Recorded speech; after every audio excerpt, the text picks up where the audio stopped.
Okay. What the fuck am I talking about today? Bunch of bullshit.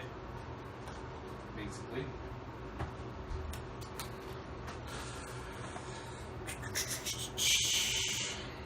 Energy. How to have more energy after work.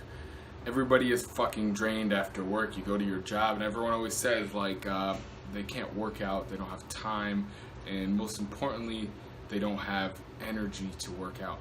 They don't have energy to do any of the things that they want to do. They don't have energy to to pursue their dreams, to pursue their goals, or to really even live life outside of their job. They wake up, they go to work, they work all day, they come home, they're tired. Then when it's time for bed, they can't sleep, and they stay up too late, and then they're exhausted the next day at work. And the cycle continues. The cycle keeps going like that. And this is something I struggled with. I used to pass out on my lunch break at work. I was famous for my naps. But the thing is I was still always drained. I would work out late at night, which would leave me wired and unable to sleep.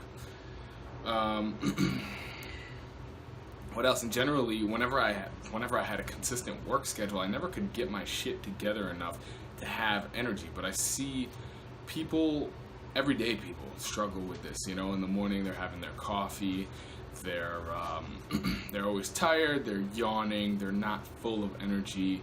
And then the same thing I see with people when they come home.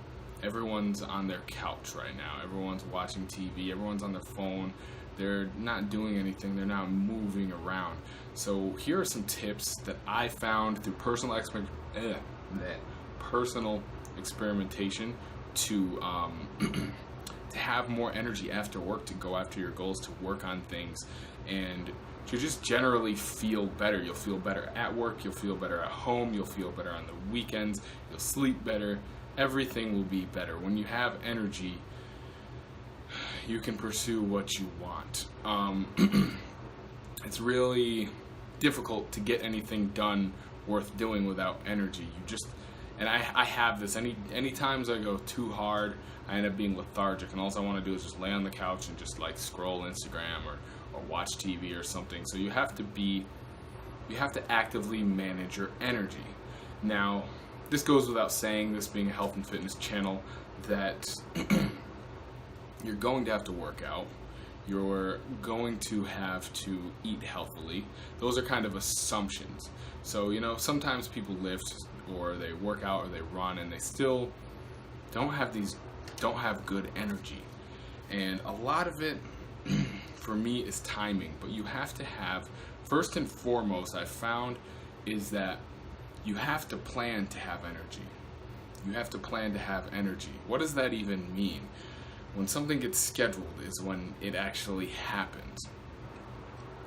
I used to not have energy after my work, but the problem was I didn't have direction. I didn't have things planned to do. So it was just this quote unquote free time that was aimless. When you have a direction, when you have things to do, you're going to have energy to do them. Like, why do we go to work? You know, anytime you're exhausted, people still end up showing up to work, but they don't put that same commitment into their own goals, into their own desires. And why do they always show up to work? Because it's scheduled. You're expected to be there at a certain time. You're expected to leave there at a certain time. Now, if you put that expectation on yourself to start working at a certain time and to stop working at a certain time. Like me, I work a standard 8 to 5. I come home, which takes me about half hour, 40 minutes, sometimes an hour. Traffic varies. So say I get home at 6. I still have to cook. I have to cook and eat dinner. And so basically I give myself from whenever I get home until 7 to decompress. It's true decompression. I'll take a shower. I do whatever I want. Usually involves eating. And since it's been hot as fuck, I take a shower, and that brings me to my next point. A cold shower at the end of the day, is a good way to revitalize, re-energize yourself. And there's many benefits of cold showers that have been studied. I pretty much exclusively take cold showers at this point. I mean, I live in San Diego. Right now, it's freaking, oh my God, it's so fucking hot right now. It's like 95 degrees out, and it's October. But that haven't been said, so I can pull off the cold showers anytime. But what the cold shower is going to do is it's going to flush kind of your blood, right? Because your blood is going to be retracting into your body to keep your internal organs warm, and then it's going to come back out. So you're getting blood flowing without technically exercising or really doing anything. That's what cold showers are good for. They'll wake you up. They'll make you more alert. So that's a good way to refresh yourself in the afternoon. The meal you eat, what you eat for dinner, is going to have an effect on the rest of your energy for the day. I used to eat, I would have a big giant steak, I would have some vegetables, some green beans or something like that, and I'd have a big ass sweet potato, and I didn't feel like doing anything because I realize now this meal was very carb heavy. There's a big complex carb, which is great for energy after I process it. As I'm processing it, it takes up all my energy. Now, in the book, let's see. In the book, Change Your Brain, Change Your Life by Daniel Amen, he talks about basically a lot of it is nutrition to change your brain. A lot of nutrition to change your brain, how blood flows to your brain, and how that affects your energy and your focus and everything like that. Very good book if you struggle with ADD, focus,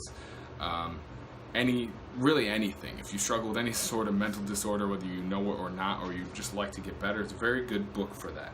And one of the things he talks about here is the nutritional interventions. So here's a quote from it that I found helpful towards the subject of energy. So, nutritional intervention can be especially helpful in this part of the brain.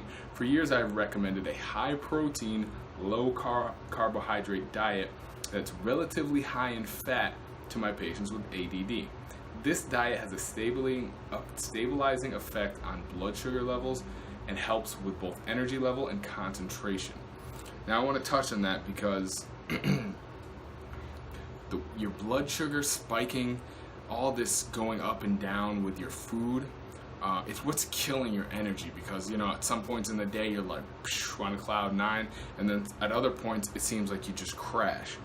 When you take that carbohydrates at least out of the dinner. I've been experimenting with like the ketogenic diet, but just before I did that, I started taking the carbs out of my dinner, and I had so much more energy at night. I just was eating meat and vegetables, basically. And now, since I'm focusing more on the ketogenic, I'm integrating those high fats. Like now what I have for dinner is a piece of salmon cooked in olive oil, 2 slices of bacon cooked in butter, some greens. It's basically a salad. Some greens, some cut up bell peppers, some cashews sprinkled on top, and probably half an avocado. So very high fat, very good fat, and protein. But there's not much carbohydrate in there. The vegetables provide like the only carbohydrate, in the avocado, very minimal carbohydrate. So I'm filled with energy right now, and I'm able to perform on my tasks. I'm not wasting energy digesting my food. It's another book that was absolutely great if you are struggling with energy at all. Like Change Your Brain, Change Your Life is a very good book, but if you're struggling with energy, managing your energy, this book is killer. The Power of Full Engagement. Who's it by? Jim Loehr. That's L-O-E-H-R. And the tagline of this book is managing energy, not time, is the key to high performance and personal renewal. It's true, right? Because if you don't have, you can have all the time in the world, but if you don't have any energy, it doesn't matter. You can have all the goals, you can have all the ambitions. A lot of people say they don't have time to work out, but what they're truly talking about is, well, A, it's not a priority, but B, they don't have the energy. They don't feel they have the energy. They end their day and they're just dragging ass. I've been there. I've had draining jobs. I used to work 2 hours away from home, so I would drive 2 hours to work for 8 hours, drive 2 hours home. I don't want to do shit after that day. I never wanted to do shit, but I still worked out.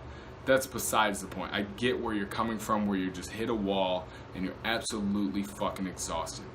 So a lot of managing energy is understanding how our energy systems work throughout the day and building rituals that help you create energy. I advise you don't have coffee in the morning. Your energy peaks at like 8 to 10 a.m. That's when your body has the most energy in it. So you don't need coffee then. You're already at your highest high. That's where people fuck up. You want to wake up with the sun. You want to go to sleep with the darkness as best you can. Now, that having been said, and pretty much I think everyone's experienced this, especially if you've had like a really heavy lunch, you get that 3 p.m. slump. You start to feel like you're really dragging. And this was always a struggle for me, was getting through that 3 p.m. slump. Now, I've got a tip for you of how I get through that 3 p.m. slump. There's probably 3 things I do at 3 p.m. At 3 p.m. I take a break from my work, obviously, and I go find myself an area that I can go relax or whatever. And I sit down, and sometimes I'll read, but normally just for energy management, I'll set a timer for 10 minutes. I'll just close my eyes. Now, and I'll wake up, I'll get up after 10 minutes. Sometimes I'll couple that with, I'll drink a coffee before that. This will be my only coffee of the day usually. I'll drink a coffee before that, take a power nap, and then come back up and at 'em and ready to go. And another thing I've been eating is Kind bars, the coconut almond ones. Those are so fucking good. But the point is that you need to they're so fucking good. I love those Kind bars. But any sort of nuts like almonds or cashews or something like that, eat some sort of nuts because they're a very high fat snack that's going to give you good clean energy. So couple those 3 things together. You have some coffee or tea, some nuts, and you close your eyes for 10 minutes. Boom, you're going to be back at it. That's going to give you enough juice to go throughout the rest of the day. Winston Churchill was a big advocate of midday naps, and you know, you've heard of like a siesta or something like that. These used to be integrated in cultures prior to our modern American society. There used to be, it was understood that you would take a nap in the afternoon. It's okay. And now we just live in this 24/7 society that's just go, go, go all the time. Team no sleep, I don't fucking quit, grind mode kind of shit, which just isn't sustainable. That's not how our circadian rhythm works. So with that said, I want to read you an excerpt from this book under the headline, Our Daily Pulse. And they talk, in this part, he's talking more about how it's ironic that students who are becoming doctors in school kind of sacrifice their health, and they're supposed to be healthcare providers, which is just kind of ironic. So he says, you need not be a medical resident or work exceptionally long hours for fatigue and insufficient recovery to influence your level of engagement and performance. Just as we cycle through levels of sleep at night, so our potential for engagement varies during our waking hours. The shifts of energy that we experience are tied to our ultradian and ultradian rhythms that regulate physiological markers for alertness at 90 to 120 minute intervals. Unfortunately, many of us override these naturally occurring rhythms to the point that they no longer even penetrate conscious awareness, right? So we don't even know that these rhythms exist. We don't have any sort of reference point because we're not even listening to our bodies anymore. We're just overriding it every single time that cycle. Oh, I'm tired. Just drink another coffee. Just keep it going, keep it going, keep it going. So he continues and he says, the demands of our everyday lives are so intense and so consuming that they distract our attention from the subtler the subtler internal signals telling us that we need recovery. Like I just said, in the absence of any artificial interventions, our energy stores naturally ebb and flow at different times of the day. This is the point I want you to listen to. Somewhere around 3 or 4 p.m., we reach the lowest phase of both our ultradian and our circadian rhythms. The sleep researchers, the Japanese sleep researchers, have termed this the breaking point. And if you've been around at 3 p.m., you probably know what I'm talking about. You just hit a wall. You're just fucking tired. The period of the day when most of us feel the highest level of fatigue. The documented vulnerability to accidents is far higher in the mid-afternoon than at any other daytime period. This explains why over the centuries, so many cultures intuitively institutionalize the sort of mid-afternoon nap that is increasingly disappearing in our 24/7 world. So this nap is essential. This is essential to performing your best. This is one of these high performance hacks, these body hacks that allows you to perform at your absolute best. It sounds counterintuitive, especially in our society now. It's like, oh, just keep going. Like, this motherfucker's taking a nap. He's fucking slacking. Like, what is he doing? Like, why is he got his eyes closed over there? He should be working. But this is actually going to help you perform better throughout the end of the day, and ultimately to be able to work on your own goals, right?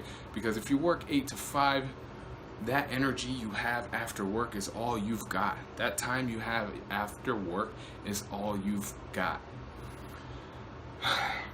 I think that managing your energy is very important. If you have any other goals outside of work, if you even want to do anything, even if you just want to hang out with your friends, you should have energy and you should have presence to show up as your best self. So those are a couple tips. Definitely, I'll put a link in the description for those books. Great fucking books. I still reference back to them to this day. I've had them for like over a year, and I just look back to them because there's such good knowledge in there on how to essentially optimize yourself. So I hope you enjoyed that, and stay tuned next week for the next video.